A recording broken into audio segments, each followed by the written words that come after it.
Bismillahirrahmanirrahim. Assalamualaikum warahmatullahi wabarakatuh. Perkenalkan, nama saya Febrianti Arafah, NIM 211101040034. Di sini saya dari kelompok 5 ingin mempresentasikan materi dari kelompok kami tentang rasionalisme dan positivisme.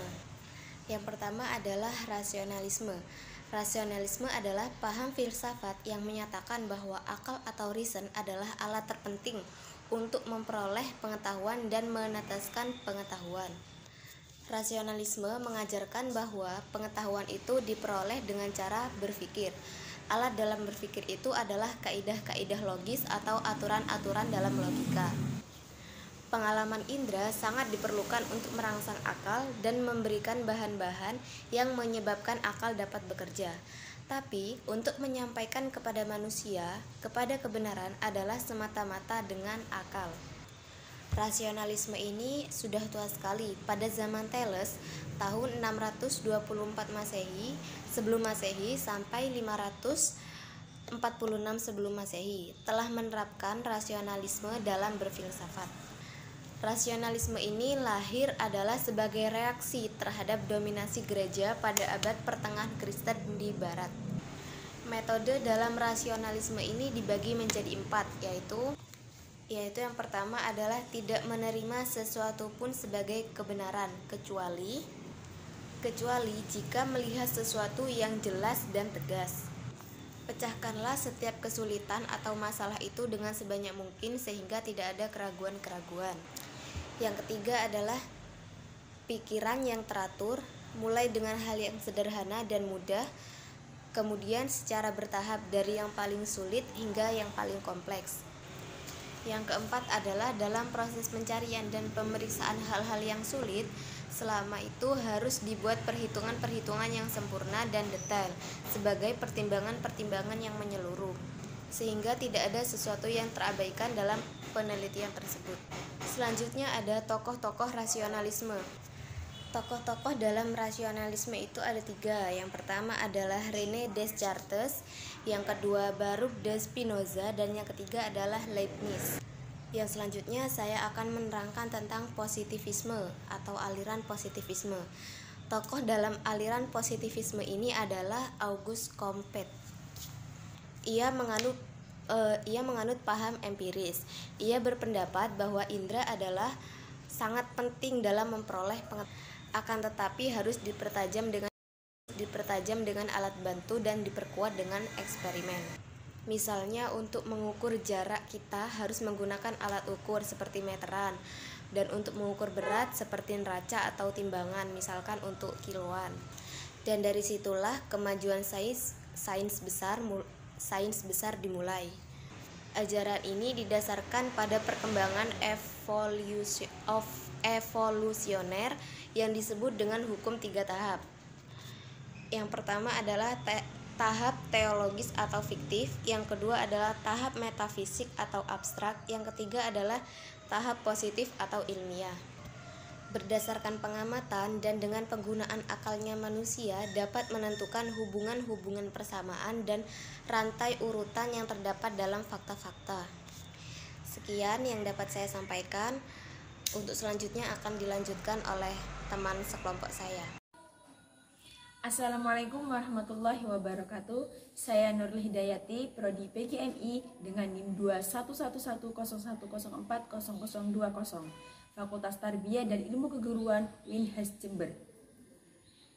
Di sini saya akan menjelaskan tentang aliran empirisme, di mana aliran empirisme itu menyatakan bahwa pengetahuan itu akan muncul itu berdasarkan pengalaman manusia. Jadi ketika manusia itu mempunyai suatu pengalaman, maka di situ pula akan muncul suatu pengetahuan. Nah, aliran ini juga menolak anggapan bahwa manusia itu telah membawa fitrah pengetahuan dalam dirinya ketika dilahirkan. Empirisme juga berpendirian bahwa semua pengetahuan manusia itu diperoleh dari indera. Nah, indera memperoleh kesan-kesan nyata, kemudian kesan-kesan tersebut itu terkumpul jadi satu dalam diri manusia sehingga menjadi pengalaman. Nah, pengetahuan yang berupa pengalaman terdiri atas penyusunan dan peraturan kesan-kesan yang bermacam-macam. Dari segi hakikat pengetahuan, empirisme berpendirian bahwa pengetahuan itu berupa pengalaman. Pengetahuan diperoleh melalui perantara indera, kata seorang penganut empirisme. Nah, John Locke, bapak empirisme Britania, mengatakan bahwa pada waktu lahir itu manusia itu seperti catatan buku yang kosong atau tabula rasa. Nah, akalnya merupakan, dan di dalam buku catatan itulah dicatat pengalaman-pengalaman indrawi. Dan juga menurut dia tuh seluruh sisa pengetahuan, pengalaman-pengalaman yang diperoleh dengan jalan menggunakan serta membandingkan ide-ide yang diperoleh dari penginderaan dan refleksi pertama-tama dan sederhana tersebut.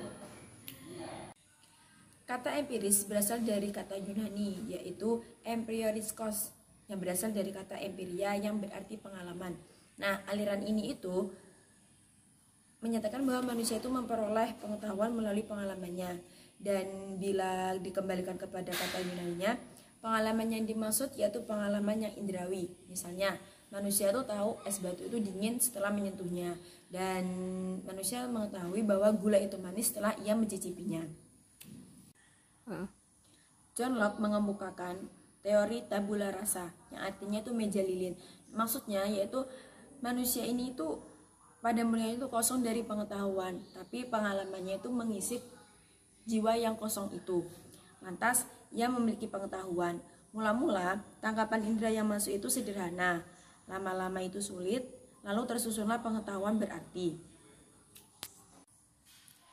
Sesuatu yang tidak dapat diamati dengan indera itu bukan pengetahuan yang benar. Jadi pengalaman indera itulah sumber pengetahuan yang benar gitu. Nah, karena itulah metode penelitian yang menjadi tumpuan aliran ini tuh yaitu eksperimen, metode eksperimen. Nah, kesimpulannya bahwa aliran empirisme itu lemah terhadap keterbatasan indera manusia. Misalnya, benda yang jauh itu terlihat kecil, padahal ketika sudah kita dekati, maka benda itu akan terlihat besar dengan jarak yang dekat. Baik, mungkin itu saja materi yang saya bisa berikan. Kurang lebihnya saya mohon maaf. Wassalamualaikum warahmatullahi wabarakatuh. Baik, saya akan menjelaskan materi yang berikutnya, yaitu tentang intuisionisme dan pragmatisme. Apa itu yang dinamakan intuisionisme? Dia berasal dari bahasa Latin intuito yang berarti pemandangan, yakni suatu aliran filsafat yang menganggap adanya satu kemampuan tingkat tinggi yang dimiliki manusia. Tokoh yang menjelaskan tentang intuisionisme ini salah satunya adalah Henry Bergson.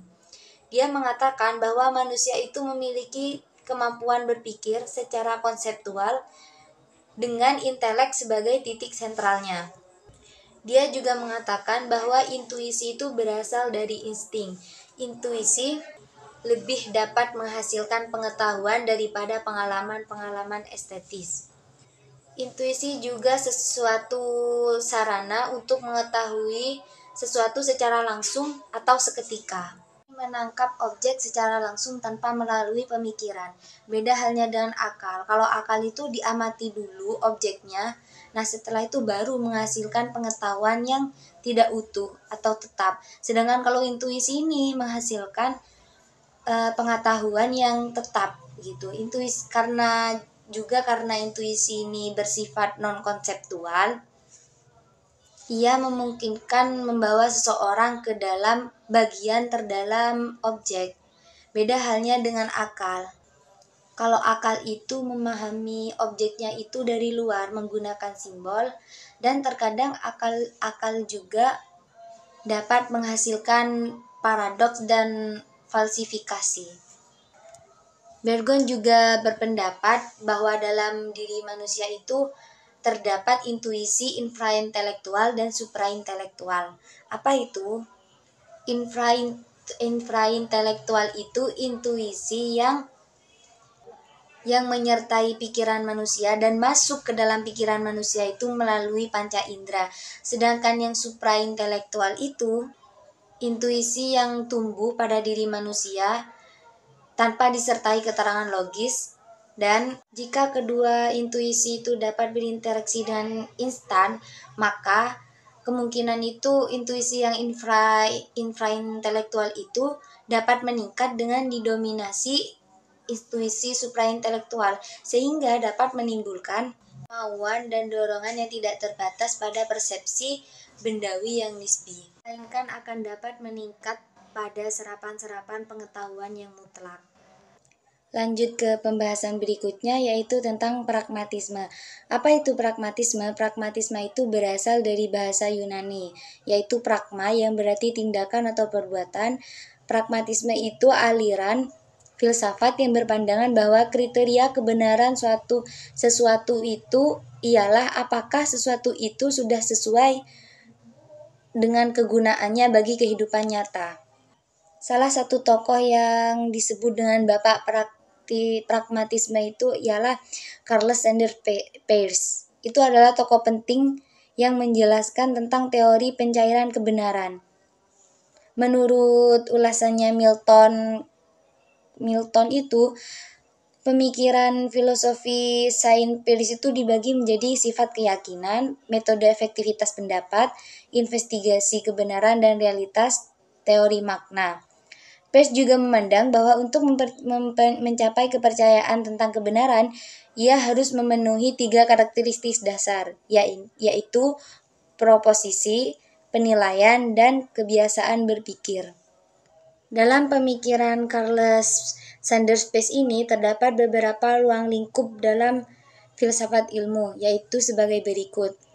Yang pertama adalah kepercayaan. Maksudnya adalah sebuah keyakinan. Berdasarkan sudut pandang Peirce, istilah belief memiliki arti sebagai sebuah penegasan atau pernyataan tentang proporsi seseorang yang dijadikan pedoman untuk memperoleh kebenaran. Dengan didapatinya suatu keyakinan, akan menjadikan seseorang sadar untuk bertindak dengan cara tertentu yang pasti. Yang kedua adalah lingkup kepercayaan atau keyakinan ini terbentuk beberapa sikap, yaitu ada proporsi atau keyakinan yang dianggap benar, ada juga doubt and belief, yaitu keraguan dan keyakinan terhadap sesuatu kebenaran yang akan hadir karena adanya benturan antara budaya yang pernah ada di masa sebelumnya dengan perkembangan sosial masyarakat. Ada juga habit of mind, yaitu pembentukan kebiasaan. Kebiasaan ini berasal dari adat istiadat. Menurut beberapa pemikiran itu ada yang bilang ini berasal dari adat istiadat yang sudah mengkristal. Kemudian ruang lingkup yang kedua itu ada method of effecting settlement of opinion atau cara penyelesaian opini. Berdasarkan pandangannya Peirce, itu ada 4 model. Yang ketiga model ini untuk kunci buat model yang keempat. Sedangkan kemudian ruang lingkup yang kedua itu ada cara penyelesaian opini. Menurut pandangannya Peirce itu, seseorang itu dapat bisa mendapatkan keyakinan itu apabila menerapkan 4 model, yang mana 3 model ini sebagai kunci dari model keempat. 4 model ini adalah: yang pertama adalah metode ketahanan, merupakan cara mengambil suatu keyakinan yang dianggap benar untuk mengganti keraguan tanpa mempertimbangkan alat alternatif yang lain. Metode ini sangat efektif dalam menyelesaikan masalah pribadi, tapi dia juga menimbulkan permasalahan sosial. Kedua, ada metode otoritas. Metode ini digunakan seseorang untuk menerima keyakinan yang tidak diyakini oleh hatinya, tetapi berasal dari sebuah sumber yang bersifat otoritatif, misalnya sebuah kesepakatan masyarakat. Kadang kan kita itu menerima, tapi sebenarnya hati kita itu tidak yakin gitu. Yang ketiga adalah metode a priori atau metode yang perkembangkan opini secara alami. Tingkat keyakinan pada metode ini didasari oleh logika, sehingga metode ini bersifat subjektif, yang mana menurut kita itu keyakinan kita itu benar, akan tetapi kata orang itu belum tentu benar. Yang terakhir adalah metode pengetahuan. Metode ini menggunakan asas investigasi. Menurut Peirce sendiri, metode ini paling terpercaya. Karena apa? Metode ini dikenal dengan istilah metode ilmiah. Kemudian ruang lingkup yang ketiga adalah penyelidikan kebenaran dan kenyataan. Menurut Peirce, metode ini terdiri dari dua komponen, yaitu teori kebenaran dan teori makna. Teori kebenaran ini menuntut seseorang untuk mendiskusikan hakikat realitas. Sedangkan untuk teori maknanya itu menuntut seseorang untuk menemukan ide-ide yang menjadi keyakinan. Kemudian yang keempat ada teori makna, yakni sesuatu hal yang diyakini karena memiliki kriteria faedah dan manfaat. Menurut Peirce, teori yang keempat ini adalah teori terakhir, yakni pemaknaan pragmatis. Itu adalah teori makna yang operatif. Teori ini mampu memberikan penjelasan bagaimana konsep sebuah objek yang merupakan seperangkat keseluruhan kebiasaan yang melibatkan objek tertentu. Dengan demikian, teori makna merupakan bagian esensial yang terdapat dalam logika penelitian. Menurut Peirce, suatu masalah itu dikatakan signifikan, original, dan memiliki makna apabila jawaban-jawaban dari permasalahan tersebut merupakan persyaratan yang bisa dibuktikan melalui tindakan eksperimen. Pada era perkembangannya, pragmatisme ilmu pengetahuan dan filsafat, agar filsafat menjadi ilmiah secara praktis memberikan nilai guna bagi kehidupan manusia. Kaum pragmatis menerapkan bahwa untuk mengambil tindakan tertentu terdapat dua hal penting yang harus diperhatikan, yaitu ide suatu keyakinan yang mendasari pengambilan keputusan untuk melakukan aksi nyata, dan tujuan yang akan diraih. Peirce dan Milton membagi kebenaran menjadi dua, yaitu kebenaran transendental dan kebenaran kompleks. Kebenaran transendental merupakan kebenaran yang menetap pada suatu benda itu sendiri, sedangkan kebenaran kompleks adalah kebenaran yang ada dalam suatu pernyataan. Kebenaran kompleks sendiri itu dibagi menjadi dua, yaitu kebenaran etis atau psikologi dan kebenaran logis atau literal. Kebenaran etis merupakan keselarasan pernyataan dengan apa yang diyakini oleh pembicara, sedangkan kebenaran logis merupakan kebenaran yang membuat keselarasan antara pernyataan dengan realitas yang didefinisikan. Kebenaran pernyataan tersebut harus diuji melalui pengalaman. Menurut pandangan Peirce, untuk mencapai sebuah keyakinan tentang kebenaran harus memiliki 3 sifat dasar, yaitu proporsi, penilaian, dan kebiasaan dalam berpikir. Dari ketiga sifat tersebut, Peirce dapat membedakan antara keraguan dan keyakinan. Orang yang memiliki keyakinan pasti berbeda dengan orang yang memiliki keraguan dalam hal feeling dan behavior. Orang yang memiliki keraguan akan merasa tidak nyaman dan akan berusaha untuk menghilangkan keraguannya untuk menemukan kebenaran. Sekian penjelasan dari kelompok kami. Mohon maaf apabila banyak kekeliruan. Terima kasih dan wassalamualaikum warahmatullahi wabarakatuh.